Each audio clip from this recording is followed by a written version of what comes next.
Now, this consumer price index here, I tried to take a picture off my computer for the consumer price index, but it might be helpful if you have, looked it up or have it in front of you from the packet. But we're going to use the consumer price index to talk about whether or not things are adjusted for inflation. So in 1991, the average ticket price for a ticket to a Major League Baseball game was $8.64, and that just blows my mind. If the average ticket price has kept up with inflation, what would you expect the ticket price to be in 2015? So we're comparing 2 years, and I think it's important. I like to write down what years I'm comparing because that helps me kind of keep organized. And I know that I'm going to set up my two ratios with those 2 years. I like to stay consistent. I always put my money on top and I always put the CPI on the bottom. That is how I just set up my problems every time. Now I know in 1991 that the price was $8.64, and from my CPI chart, 1991 is here. I will use 136.2. Now for 2015, we're trying to find the cost of the ticket, and here it's hard to see, but it's 237.017.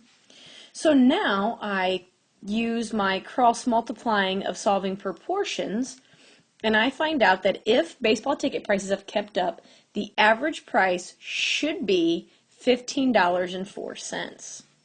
Now, if you're looking at this page, it says the average price was $28.94. So ticket prices haven't grown faster than inflation because this is what they should be, and in actuality, they're a lot more than that.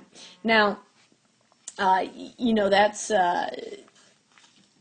it's been a long time. I mean, I go to baseball games a lot, and I can't remember the last time I paid as little as $28.94. So I think they take into account standing room only, which are significantly cheaper. Okay, let's go to number 2. The average cost of a wedding ceremony, this is not including the honeymoon, rose to $32,641 in 2015. So I'm not getting married. If the cost of a marriage rose at the same rate as inflation, what would you expect the average cost of a wedding to have been in 2000? So we're comparing the years 2015 to 2000. So in 2015, the price was $32,641, and again, we know we're looking at 237,017. 2000, we're trying to find what it was, but here's my CPI, and I believe that is a 172.2. So again, I cross multiply my rules of proportions, and I find that to the nearest penny in 2000, that same wedding would have cost $23,714.67. Now, it's not likely that things grow exactly along with inflation, so you got to take it for what it is. The table above shows how much is spent annually on health care for a typical American family of 4 covered by an average employer-sponsored health care plan. According to the data provided, has the annual health care cost for a typical American family of 4 increased slower than, faster than, or at the same rate as inflation?